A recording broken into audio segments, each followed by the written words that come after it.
Donc la célébration continue, on va prier tous ensemble. Je vais introduire Vincent et le message. Prions ensemble. Seigneur Dieu Tout-Puissant, que tu es bon, que tu es grand, que ces chants de louange nous font du bien. À quel autre irions-nous qu'à toi, Seigneur ? Tu as donné ton Fils unique, il est mort pour nos péchés. Il est ressuscité, il nous entraîne avec lui dans sa résurrection. Nous avons la vie éternelle dès maintenant, dès ici-bas. Quel cadeau, quelle grâce, quelle miséricorde à nous qui n'avons aucun mérite. Et Seigneur, c'est bon de se rappeler que tu as changé nos cœurs et tu continues de les changer. C'est bon de nous rappeler tous ensemble ce matin que ta parole fait une œuvre extraordinaire dans nos vies. Et on veut te demander, Père, illumine les yeux de nos cœurs ce matin, afin qu'on sache quelle est l'espérance qui s'attache à ton appel, qu'on puisse encore, en pleine connaissance de ce que l'on entend, de ce que l'on sait, de ce que l'on connaît et que l'on apprend de toi, qu'on puisse encore te laisser la place, te laisser te remettre nos péchés, nos faiblesses, nos vulnérabilités, laisser la puissance de ta parole et du Saint-Esprit agir en nous. Seigneur, ouvre nos oreilles ce matin, que l'on ne soit pas des auditeurs oublieux, mais que nous puissions recevoir favorablement ta parole et progresser en Christ. Je te remercie pour la prédication que va nous apporter Vincent, pour son travail. Je sais que tu vas le guider par ton esprit. Et on est tellement reconnaissant de t'apporter notre frère dans la prière, qu'il soit béni, lui et sa famille. Et que tous ensemble, nous puissions nous réjouir encore des progrès que tu fais dans cette Église, au nom de Jésus. Amen.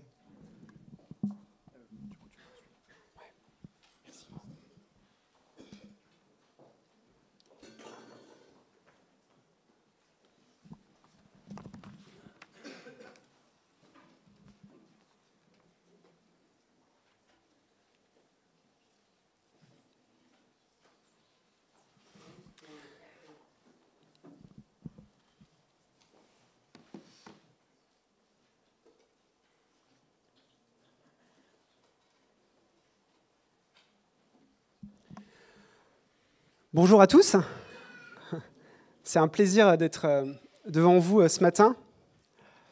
Alors bon, je ne vous cache pas que c'était un peu un challenge de préparer cette prédication dans cette période, parce qu'on a le troisième qui est arrivé début septembre, donc les nuits sont un peu courtes, mais ça laisse du temps la nuit du coup pour en travailler.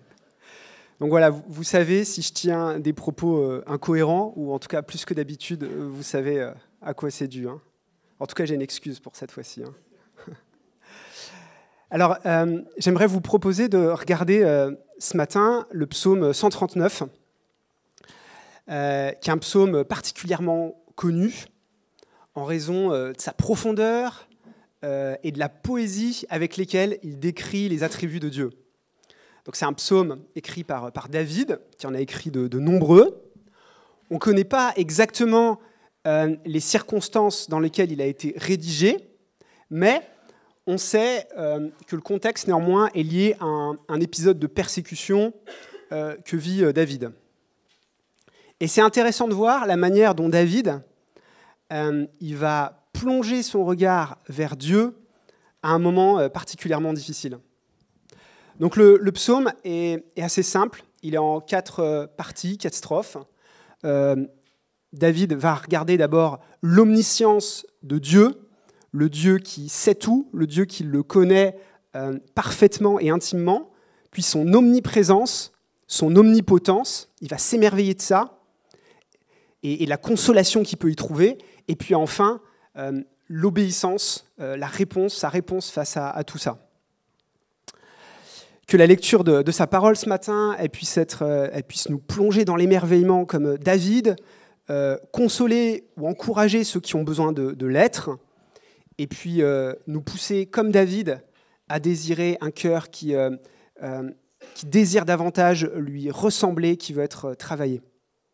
Je vais prier avant de démarrer. Père Céleste, on prie encore ce matin de rendre nos cœurs réceptifs à ta parole, qu'on puisse vraiment se laisser conduire par ce que tu veux nous enseigner, qu'on puisse faire le tri aussi, avoir un regard critique aussi sur ce que je vais partager pour prendre vraiment ce qui vient de toi et de ton Esprit Saint, que comme le psalmiste, on puisse dire « Seigneur, sonde mon cœur et conduis-moi sur la voie de l'éternité. » Amen. Alors, c'est le moment d'activer ma petite télécommande. Hop, est-ce que ça marche ? J'ai un bouton on-off à activer ou pas ? Hop.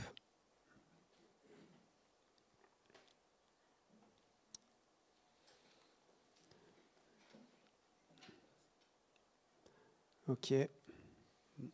Bon, c'est pas grave, je vais le faire à l'ancienne. Donc, next.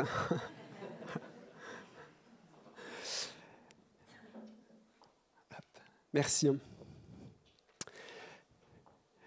Alors, je vais vous le lire. « Éternel, tu m'examines et tu me connais. Tu sais quand je m'assieds et quand je me lève. Tu discernes de loin ma pensée. Tu sais quand je marche et quand je me couche, et toutes tes voix, et toutes mes voix, te sont familières. La parole n'est pas encore sur ma langue, que déjà, Éternel, tu la connais entièrement. Tu m'entoures par derrière et par devant, et tu mets ta main sur moi. Une telle connaissance est trop extraordinaire pour moi, elle est trop élevée pour que je puisse l'atteindre. Où pourrais-je aller loin de ton esprit ? Où pourrais-je fuir loin de ta présence ? Si je monte au ciel, tu es là. Si je me couche au séjour des morts, te voilà. Si je prends les ailes de l'aurore pour habiter à l'extrémité de la mer, là aussi ta main me conduira et ta main droite m'empoignera. Si je me dis au moins les ténèbres me couvriront, la nuit devient lumière autour de moi. Même les ténèbres ne sont pas obscures pour toi. La nuit brille comme le jour et les ténèbres comme la lumière. C'est toi qui as formé mes reins, qui m'as tissé dans le ventre de ma mère. Je te loue de ce que je suis, une créature si merveilleuse. Tes œuvres sont admirables et je le reconnais bien. Mon corps n'était pas caché devant toi lorsque j'ai été fait dans le secret, tissé dans les profondeurs de la terre. Je n'étais encore qu'une masse informe, mais tes yeux me voyaient et sur ton livre étaient inscrits tous les jours qui m'étaient destinés avant qu'un seul d'entre eux n'existe. Que tes pensées, ô Dieu, me semblent impénétrables, que leur nombre est grand. Comment les compter ? Elles sont plus nombreuses que les grains de sable. Je me réveille et je suis encore avec toi. Ô Dieu, si seulement tu faisais mourir le méchant. Hommes sanguinaires, éloignez-vous de moi. Ils parlent de toi pour appuyer leurs projets criminels. Ils utilisent ton nom pour mentir, eux, tes ennemis. Éternel, comment pourrais-je ne pas détester ceux qui te détestent, ne pas éprouver du dégoût pour ceux qui te combattent ? Je les déteste de façon absolue. Ils sont pour moi des ennemis. Examine-moi, ô Dieu, et connais mon cœur. Mets-moi à l'épreuve et connais mes pensées. Regarde si je suis sur une mauvaise voie et conduis-moi sur la voie de l'éternité. Amen. Merci. Alléluia. Ça fonctionne. Alors dans cette première partie, donc c'est David qui exprime ce psaume, vous avez vu, avec beaucoup d'émotion et de poésie. Et dans cette première partie, il aborde l'omniscience de Dieu. Il décrit à quel point il a conscience que Dieu le connaît parfaitement et intimement. Parfaitement parce qu'il le connaît dans tous les domaines de sa vie, dans ce qu'il fait, dans ce qu'il pense, dans ses projets.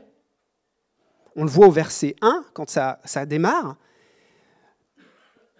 Il dit « Dieu, tu me sondes et tu me sondes et tu me connais ». Il y a l'idée d'examiner, de le connaître en profondeur. En fait, David a conscience que Dieu connaît déjà tout de lui. Et c'est logique, ça fait partie de son omniscience, lui qui est le créateur de l'univers. Il connaît tout ce qu'il a créé. Et c'est intéressant de noter que David commence ce psaume par le constat que Dieu le sonde, et il termine le psaume en disant « Dieu, sonde-moi ». En fait, que nous le voulions ou non, Dieu connaît tout de nous. Et l'âme qui cherche Dieu ne cherche pas à s'y soustraire. Au contraire, elle désire ardemment que Dieu l'examine pour mieux lui ressembler. La manière dont Dieu nous connaît est incroyable. David s'exclame au verset 2, « Tu sais quand je m'assieds et quand je me lève. Tu sais quand je marche et quand je me couche. » En fait, Dieu connaît David dans son quotidien, dans toutes ses activités, que ce soit le jour, la nuit, dans tout ce qu'il fait.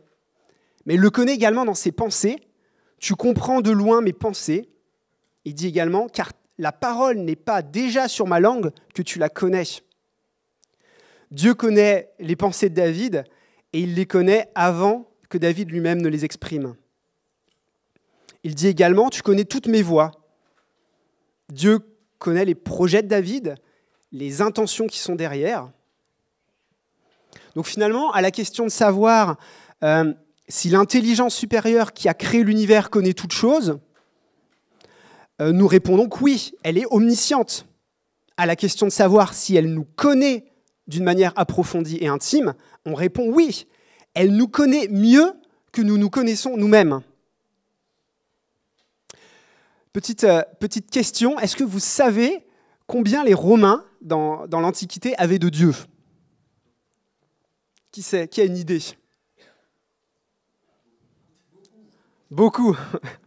Très beaucoup. En fait, ils avaient 12 dieux principaux, puis après, ils ajoutaient les dieux des pays conquis, hein, on ne sait jamais, ça peut apporter des bonus, et puis après, ils avaient tout un tas de dieux mineurs. Ça m'a fait sourire dernièrement de savoir que rien que pour les portes, vraiment, rien que pour les portes, ils avaient 5 dieux. Alors, je vous les partage, hein, parce que pour les fêtes de fin d'année, dans les repas de famille, vous pourrez les ressortir. Forculus, qui protégeait les battants de la porte.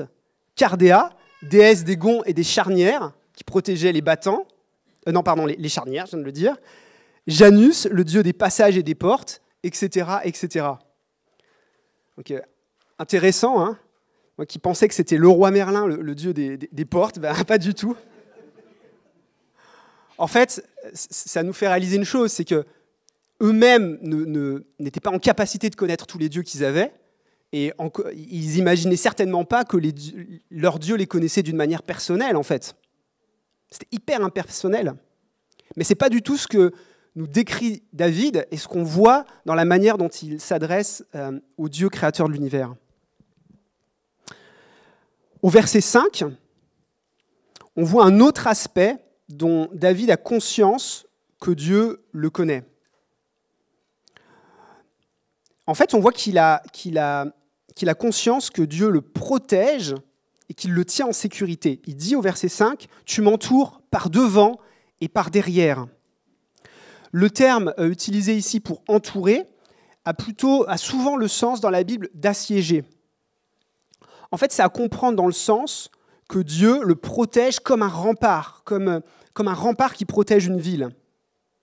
Il utilise les circonstances pour protéger David et pour le conduire selon ses plans. Et en même temps, la force de cette protection, elle est associée à une grande tendresse. Tu mets ta main sur moi. Dieu utilise les circonstances pour garder David et pour le conduire dans son plan à travers sa souveraineté divine. Et c'est pas rien de se dire ça, hein. David, on le sait, il a passé une partie de sa vie en fuite, persécuté par ses ennemis. Donc en fait, quand il dit ça, il est pas en train de nous laisser croire qu'il pense que Dieu lui épargne les difficultés et lui accorde un passe-droit à travers les épreuves. Hein. Pas du tout. Hein. Au contraire, celui qui connaît intimement Dieu a cette conviction, cette confiance que Dieu le garde au-delà des circonstances et des événements extérieurs.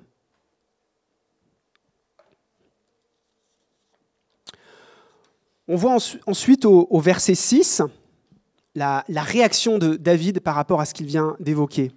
« Une telle science est trop merveilleuse pour moi, trop élevée pour que je puisse la saisir. » Qu'est-ce qu'on voit là ? on voit l'émerveillement de David et l'humilité qu'il exprime. En fait, l'étendue de cette connaissance, elle dépasse sa compréhension. Et elle le pousse non pas à la peur, mais à la confiance face à une sagesse si élevée. C'est le cri du cœur que nous avons lorsque, poussés par l'Esprit, nous contemplons qui est Dieu.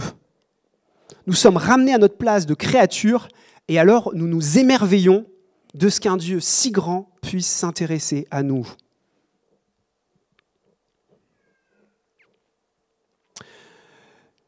Hébreux chapitre 4, verset 13 dit « Il n'y a aucune créature qui soit cachée devant lui, mais tout est nu et découvert aux yeux de celui à qui nous devons rendre compte. » Waouh! L'implication de cette omniscience, pour nous, en fait, elle est immense. Et pour plusieurs raisons, on peut en citer au moins deux. Premièrement, ça signifie que personne ne me connaît mieux que Dieu. Personne. Ni mon conjoint, ni ma famille, ni mon ami le plus précieux, ni même moi-même. Et qu'est-ce que ça nous fait de savoir ça, d'avoir cette vérité? Quelles conséquences ça a? En fait, rien, absolument rien dans cette vie ici-bas ne peut remplacer la relation intime et privilégiée que je peux avoir avec mon Créateur. Absolument rien ni personne. J'étais surpris, pour ne pas dire effaré, de découvrir il n'y a pas longtemps les statistiques d'usage de ChatGPT. Ils ont publié, OpenAI qui fabrique cette IA générative a publié les statistiques et actuellement, l'usage qui est fait le plus couramment, c'est d'utiliser ChatGPT comme conseiller personnel et conseiller de vie. Les gens posent des questions intimes, personnelles à ChatGPT et ils discutent avec lui comme ça. Et il n'y a pas très longtemps, on est passé de la version 4 à la version 5.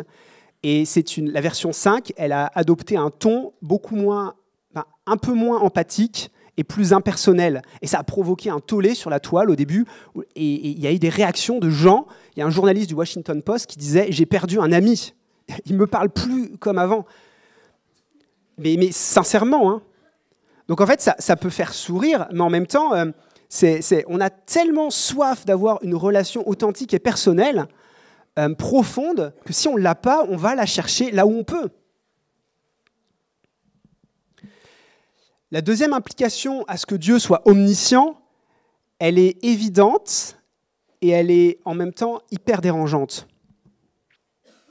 Dieu connaît tout et il connaît aussi l'état et la noirceur de mon cœur, de mes pensées et de mes actions honteuses. J'ai découvert ça avec le mariage, c'est à quel point ton conjoint connaît beaucoup de choses de toi que tu préférerais qu'il ne connaisse pas. Hein. Mais avec Dieu, on ne peut pas se cacher, on est comme nu devant lui, il connaît entièrement notre cœur, notre âme. Et on peut faire le parallèle avec un épisode de la vie de David, hein, qui est assez connu, lorsqu'il a commis un adultère avec Bathsheba.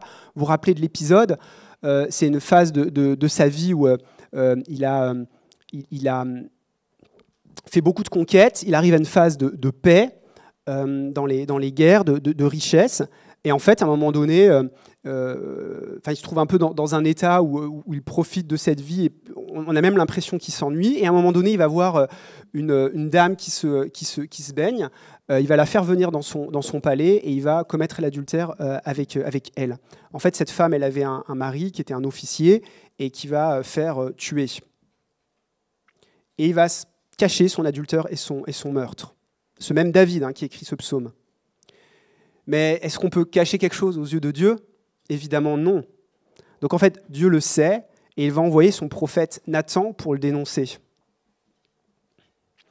Alors cette omniscience, elle est source de mort pour celui qui vit sans Dieu, et assurément, cela est effrayant, tétanisant même de savoir qu'absolument tout est connu de lui. Mais frères et sœurs, si on l'aime, qu'il est notre Sauveur et Seigneur, alors ça devient source de grâce. Il connaît l'ensemble de mes péchés, de mon cœur, et pourtant, il choisit de donner sa vie à la croix pour prendre volontairement sur lui le châtiment que je mérite, et il choisit de m'aimer inconditionnellement. Amen. Qu'est-ce que c'est rassurant de savoir ça? Dieu n'est pas mort pour moi parce qu'en fait, il n'avait pas vu tout ce que j'ai fait derrière moi. Il le savait très bien et il choisit quand même de mourir par amour pour moi. Qu'est-ce que c'est rassurant de savoir ça? Et il n'y a pas de péché trop grand pour l'amour de Dieu.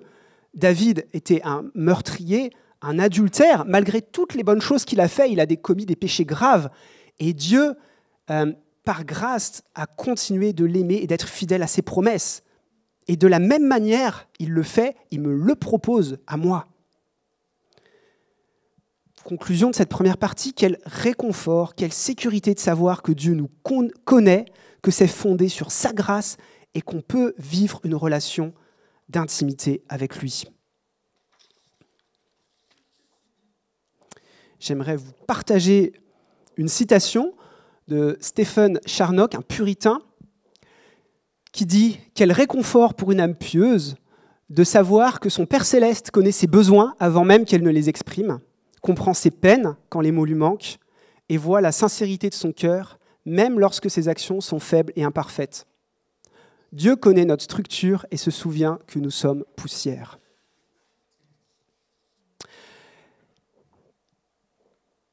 Verset suivant, deuxième partie, donc un Dieu omniprésent. Donc c'est les passages, vous aurez peut-être reconnu un des cantiques qu'on chante souvent, là aussi, qui s'appuie sur ce passage-là. Et après l'omniscience, David reconnaît l'omniprésence de son Dieu. En fait, pour bien comprendre ces versets, il faut se représenter que David, ici, ne cherche pas à fuir Dieu. Au contraire, il vient chercher son réconfort auprès de Dieu. Mais en fait, pour appuyer et démontrer la puissance de Dieu, il décrit par l'absurde une situation hypothétique où il chercherait à fuir Dieu. C'est comme s'il disait « Quel non-sens à vouloir fuir un Dieu tout-puissant et omniscient ». On voit au tout début, verset 7, où il est mentionné « Où irai-je loin de ton esprit ?» En fait, c'est un des passages de l'Ancien Testament où il est fait mention du Saint-Esprit.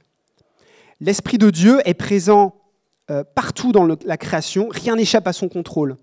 Que ce soit dans le ciel, le monde spirituel, ou dans le séjour des morts, le Sheol en hébreu. Le Sheol, ça désigne dans la Bible le lieu où la demeure des morts depuis la création du monde, où sont les morts dans l'attente du jugement. En fait, pour les Hébreux, c'est le lieu par définition de l'oubli, quoi. Mais même là, Dieu est présent et on ne peut pas échapper à sa souveraineté. Alors, réfléchissons un instant, les amis. N'est-ce pas rassurant pour nous, ces bien-aimés, de connaître cette vérité, que ce soit par des circonstances extérieures ou par nos propres penchants, égoïstes ou changeants, on ne peut se soustraire à la présence paternelle, salvatrice et bienveillante de notre Créateur. En fait, comme le psalmiste, nous pouvons dire « Si je prends les ailes de l'aurore et que j'aille demeurer au-delà de la mer, là aussi, ta main me conduira et ta main droite me saisira. Aucune extrémité n'est trop éloignée pour notre Dieu. » Il y a une illustration bien connue dans la Bible. Alors, si vous regardez cette image, peut-être vous arriverez à savoir de quelle histoire il est fait mention. Il y en a qui trouvent? Jonas, ouais, on voit le ricin qui passe au-dessus de sa tête. Bon, je ne sais pas s'il y avait l'arche d'un pont à l'époque, mais bon, c'est comme ça qu'il a été représenté. Jonas, Dieu l'appelle pour aller prêcher, pour aller annoncer l'évangile à Ninive. Et en fait, Jonas, il ne veut pas. Il ne veut pas du tout, il décide de fuir. Et il est mentionné dans Jonas 1.3, Jonas se mit en route pour s'enfuir à Tarsis, loin de la présence de l'Éternel. Il descendit au port de Jaffa, où il trouva un navire en partance pour Tarsis. Il paya le prix de la traversée et descendit dans le bateau pour aller avec l'équipage à Tarsis. Et il est répété, loin de la présence de l'Éternel. Est-ce que ça marche? Non. Qui peut fuir la présence de l'Éternel? Et en fait, ce qui va se passer, c'est que Jonas va se faire avaler par un poisson, etc., etc. Vous connaissez l'histoire. Et dans le ventre du poisson, il va crier à Dieu et écrire un psaume de louange. Et même au fond de la mer, au fond du ventre du poisson, Dieu l'entend et répond à sa prière. Donc si vous prenez des notes, vous pouvez répondre même au fond du ventre d'un poisson. Dieu m'entend. le réseau passe. Verset 11-12, un peu plus loin, on voit un autre aspect de l'omniprésence de Dieu, c'est que même les ténèbres ne peuvent nous séparer de l'amour de Dieu. David dit « Si au moins les ténèbres me submergeront, la nuit devient lumière autour de moi. » En fait, le mot traduit par « submerger » ici, c'est le même que celui qui est utilisé dans Genèse lorsqu'il est dit que la femme écrasera la tête du serpent avec son talon. Donc le terme est vraiment fort. C'est comme s'il était dit que même si les ténèbres écrasent David, sont sur le point de l'anéantir, Dieu veille sur David. En fait, rien, les ténèbres ne peuvent pas s'interposer entre Dieu et sa créature. Et c'est normal, Dieu est lumière. Là où il est, c'est lumière. Il y a une magnifique illustration de ça, d'une personne que j'aime beaucoup, qui est Corrie ten Boom, que vous connaissez peut-être, une Hollandaise. Elle et sa famille, c'est des réformés protestants, pendant la Seconde Guerre mondiale, qui vont décider en famille de cacher des Juifs. Je ne sais plus exactement combien de temps ça va durer, peut-être 1 an et demi, 2 ans, avant qu'ils se fassent prendre par la Gestapo et envoyer dans les camps de concentration à Ravensbrück. Et en fait, elle a eu voilà, quelqu'un qui, après avoir vu l'enfer des camps de concentration, a apporté un témoignage remarquable avec sa sœur Betsy, où elles étaient dans ce camp de concentration, où elles ont continué avec une ferveur admirable à s'appuyer sur Dieu, à témoigner dans ce camp au milieu de l'enfer. Et en fait, elle a eu plusieurs citations. Alors, je ne sais pas si on les voit bien. La santé de sa sœur Betsy a décliné pendant qu'ils étaient dans le camp, et à un moment donné, sa sœur est décédée. Et juste avant qu'elle meure, elle a fait venir Corrie, et puis elle lui a dit nous devons leur dire qu'il n'existe pas d'abîme si profond que l'amour de Dieu ne puisse atteindre. Et ça, c'est vraiment incroyable pour une personne en plein camp nazi. Il y a une autre citation aussi. Elle a dit, quelques années après, quand elle est sortie des camps de concentration, « J'ai expérimenté sa présence dans l'enfer le plus profond que l'homme puisse créer. J'ai vraiment mis à l'épreuve les promesses de la Bible, et croyez-moi, vous pouvez compter sur elle. »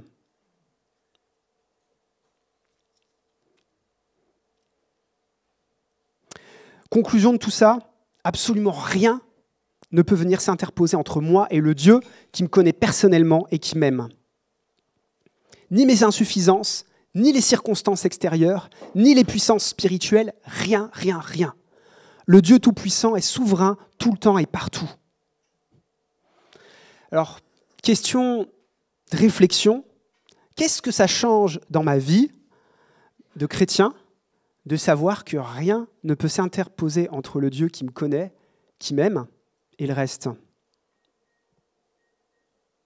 Intéressant à réfléchir et à méditer.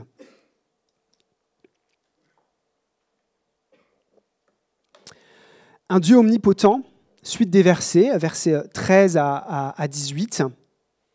Il s'agit là d'un passage magnifique et très connu, plein de poésie également, où Dieu parle de la puissance, où David parle de la puissance créatrice de Dieu qui se manifeste dans la conception d'un enfant.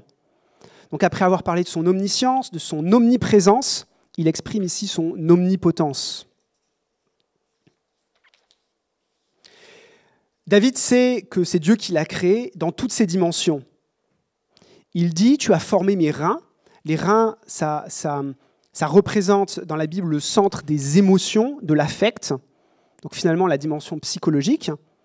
Il dit un peu plus loin « Tu m'as tissé dans les profondeurs de la terre », donc là c'est plus l'aspect physique. Le terme « tissé » ici, il est très beau, il représente en fait l'entrelacement des os, de la chair, des veines, des nerfs. Et on sait désormais avec la médecine à quel point le corps humain est d'une complexité fascinante. En fait, Dieu veille sur le développement de l'enfant dès le ventre de sa mère. Dès la conception, nous sommes une créature merveilleuse. Il y a eu un fait divers, ça devait être en 2024 ou 2023, vous avez certainement entendu parler, l'acteur français Pierre Palmade, qui se droguait régulièrement. Il fait un week-end de fête. Il prend sa voiture complètement sous l'emprise des drogues. Et en fait, il percute une voiture qui vient en sens inverse, conduite par un couple dont la femme était enceinte. Malheureusement, la maman perd son bébé. Il y a un procès. Et à l'issue du procès, donc Pierre Palmade est condamné, mais il n'est pas condamné pour homicide involontaire, puisque d'un point de vue juridique, la naissance démarre la vie démarre à la naissance de l'enfant. Donc en fait, techniquement, l'enfant n'est pas né, donc il n'y a pas encore de vie, donc il ne peut pas être déclaré coupable d'homicide involontaire. Quel drame pour cette maman qu'il ne puisse y avoir cette reconnaissance et quelle limite de la justice humaine. Mais c'est pas ce que la Bible nous dit. La vie, elle a une grande valeur dès la conception, et nous sommes une créature merveilleuse, et Dieu nous connaît dès la conception. Un petit zoom sur le verset 14 qui est magnifique. Si vous voulez méditer, apprendre un verset, celui-là il est vraiment super. « Je te loue car je suis une créature merveilleuse. Tes œuvres sont des merveilles et mon âme le reconnaît bien. »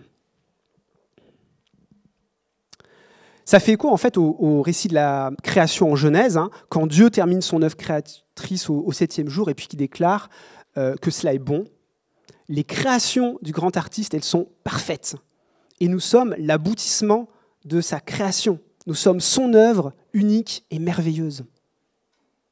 Alors ça me faisait penser, quand je préparais cette prédication, il y a eu des faits divers, des actualités ces dernières années où il y a des activistes qui sont rentrés dans des musées, vous en avez peut-être entendu parler, qui ont lancé de la soupe sur des tableaux.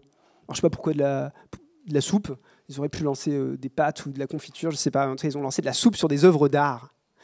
Mais même, prenez la Joconde, puisque les musées sont d'actualité et c'est assez facile d'entrer et de sortir des musées. Vous prenez la Joconde, vous jetez de la soupe sur la Joconde, ça reste une œuvre d'art d'une grande valeur, en fait. Et c'est la même chose pour nous. On reste des œuvres d'art du créateur de l'univers. Et réalisons que le regard que nous portons sur nous-mêmes, qu'il soit hautain ou qu'il soit misérable, il est factice. Parce que notre valeur, elle ne provient pas de notre regard sur nous-mêmes, de ce que je pense de moi en me levant le matin, ni de ce que les autres pensent de moi, ni de ce que le monde dit au regard des critères de notre société. Tout être humain a une valeur inestimable parce que Dieu me le dit, et cette vérité fondamentale chrétienne, elle a été à l'origine d'ailleurs des droits de l'homme.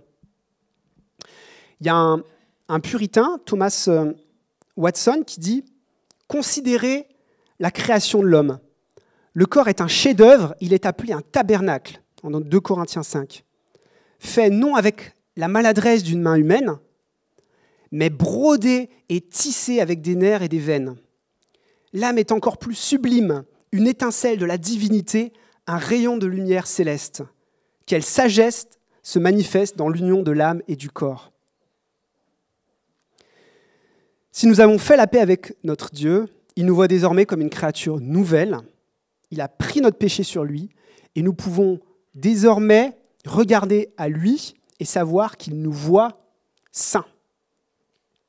Mon frère, ma sœur, si vous êtes en Christ, vous pouvez regarder à lui et dire comme le psalmiste « Je te célèbre car je suis une créature merveilleuse ».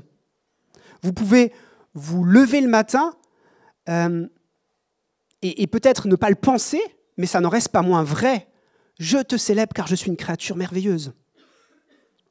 Et peut-être, toi qui nous écoutes et qui est en questionnement par rapport à la foi, par rapport à Dieu, est-ce que tu as considéré de lui confier ta vie, de reconnaître ton péché et de pouvoir repartir à zéro avec lui, de remettre entre les mains de celui qui te connaît parfaitement et qui t'a conçu et qui t'a voulu, de lui remettre ta vie?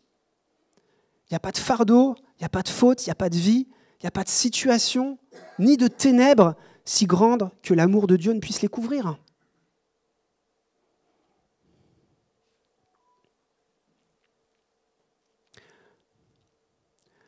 Dans les versets suivants, David exprime la préscience de Dieu, C'est-à-dire que le fait que Dieu connaisse tout de nous, non seulement notre passé, notre présent, mais aussi notre futur. C'est un peu comme à l'image d'un livre de souvenirs dans lequel Dieu, dans sa souveraineté, il voit l'ensemble de notre vie. Et ça n'affaiblit ni notre liberté, ni notre responsabilité individuelle. Ça souligne au contraire le soin que Dieu a pour nous et le réconfort que nous pouvons avoir de savoir que notre vie, dans les événements que nous rencontrons, elle est soumise au contrôle de Dieu et de sa souveraineté. Et en réalisant cela, comment réagit David ? Versets 17-18, il exprime à nouveau son émerveillement et sa petitesse devant un tel Dieu tout-puissant, un artiste omnipotent. Au verset 18, il souligne la constance et la fidélité de Dieu. « Je m'émerveille et je suis toujours avec toi. Chaque jour, il peut constater les pensées merveilleuses de Dieu à son réveil. »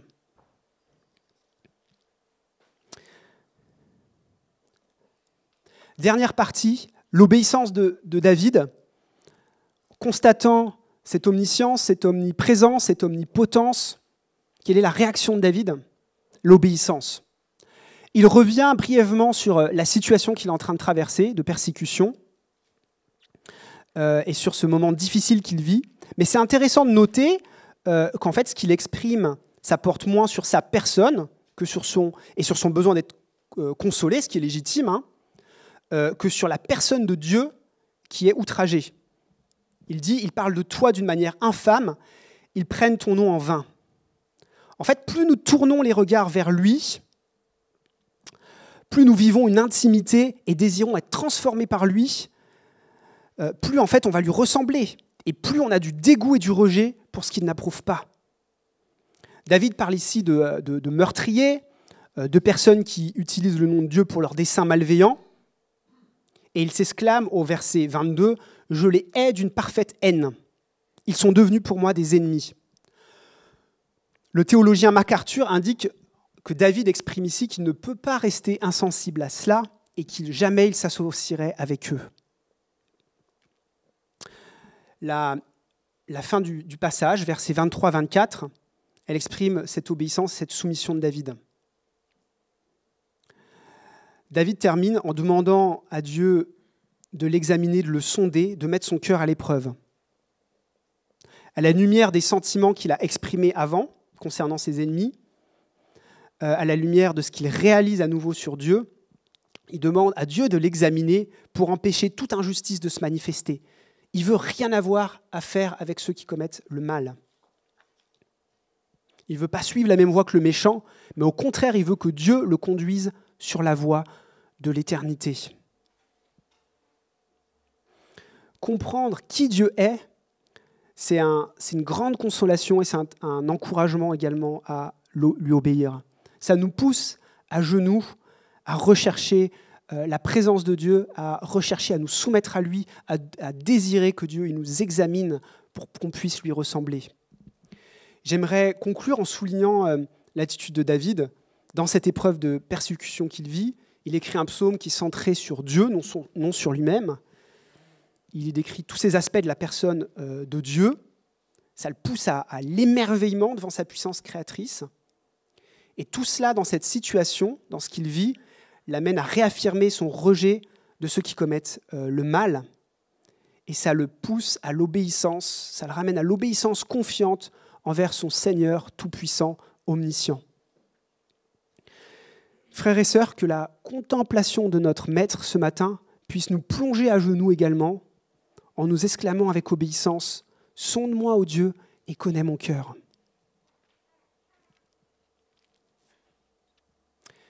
J'aimerais terminer avec un verset dans Romains 11, versets 33 à 36, qui dit « Quelle profondeur ont la richesse, la sagesse et la connaissance de Dieu !